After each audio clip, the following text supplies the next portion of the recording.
Hello everyone, स्वागत है आप सभी का। मैं हूं शुभांगी आपके साथ और आप सुन रहे हैं एक मुलाकात। और आज के इस एक मुलाकात में वापस से मुलाकात हुई है हमारी एक कहानी के साथ। तो चलिए शुरू करते हैं। लेकिन आज की कहानी सुनाने से पहले मैं ये ज़रूर कहना चाहूँगी कि आज की कहानी बहुत ज़्यादा स्पेशल है। मैं चाहूँगी कि इस कहानी को आप एक बार, दो बार, तीन बार, जब तक ये आपके माइंड में बैठ ना जाए ना, तब तक सुनिएगा।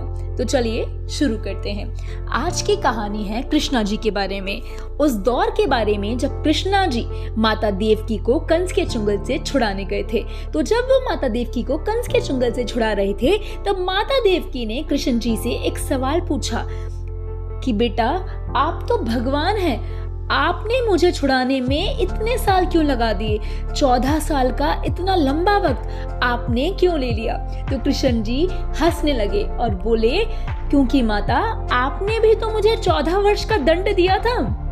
तो देवकी माता बहुत आश्चर्यचकित हो गई और बोली, मैंने कब तुम्हें दंड दिया था? तो कृष्ण जी बोले कि माता, आप भूल गई? पिछले जन्म में जब मैं राम था और आप केकई थी, तब आपने ही तो मुझे 14 वर्ष का वनवास दिया था। तो माता, कर्म फल से तो कोई नहीं बच सकता, और इसीलिए इस बार इस जन्म में आपको 14 वर्ष ज्यादा भोगने पड़े हैं। को 14 वर्ष कष्ट भोगना पड़ा है, क्योंकि वो आपका कर्म फल था जो इस जन्म में आपने चुकाया है। तो माता केकई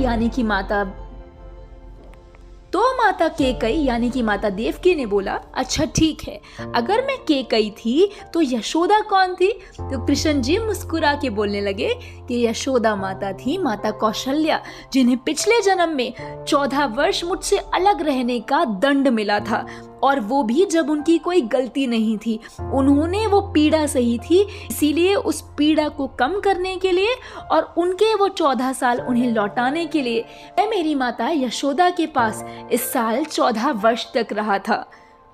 तो ये बात सुनकर देवकी जी ने कृष्ण जी के सामने हाथ जोड़े और बोला कि मैं अपने कर्मों की माफी मांगती हूँ। तो कृष्ण जी कहने लगे, माता, आप तो मेरी माता हैं, मेरे सामने हाथ न जोड़ें। बस मैं आपको ये समझाना चाह रहा था कि कर्म फल से कोई नहीं बच सकता। तो हाँ जी, इस कहानी से हमें ये शिक्षा मिलती है कि हम तो इंसान हैं। जब कर्म फल से भगवान नहीं बच सके, ना राम के दौर में ना कृष्णा के दौर में, तो फिर हम कैसे सोच लेते हैं कि हम कर्म फल से बच सकते हैं? क्या ये एक्चुअल में पॉसिबल है?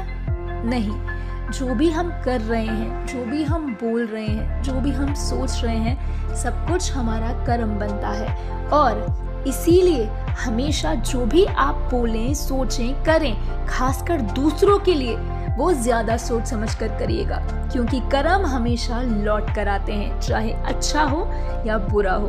तो चलिए, फिलहाल के लिए इतना ही। रखिए अपना ख्याल और अपने कर्मों का भी ख्याल रखिए, और अच्छे कर्म हमेशा करते रहिए। Till then, take care, bye.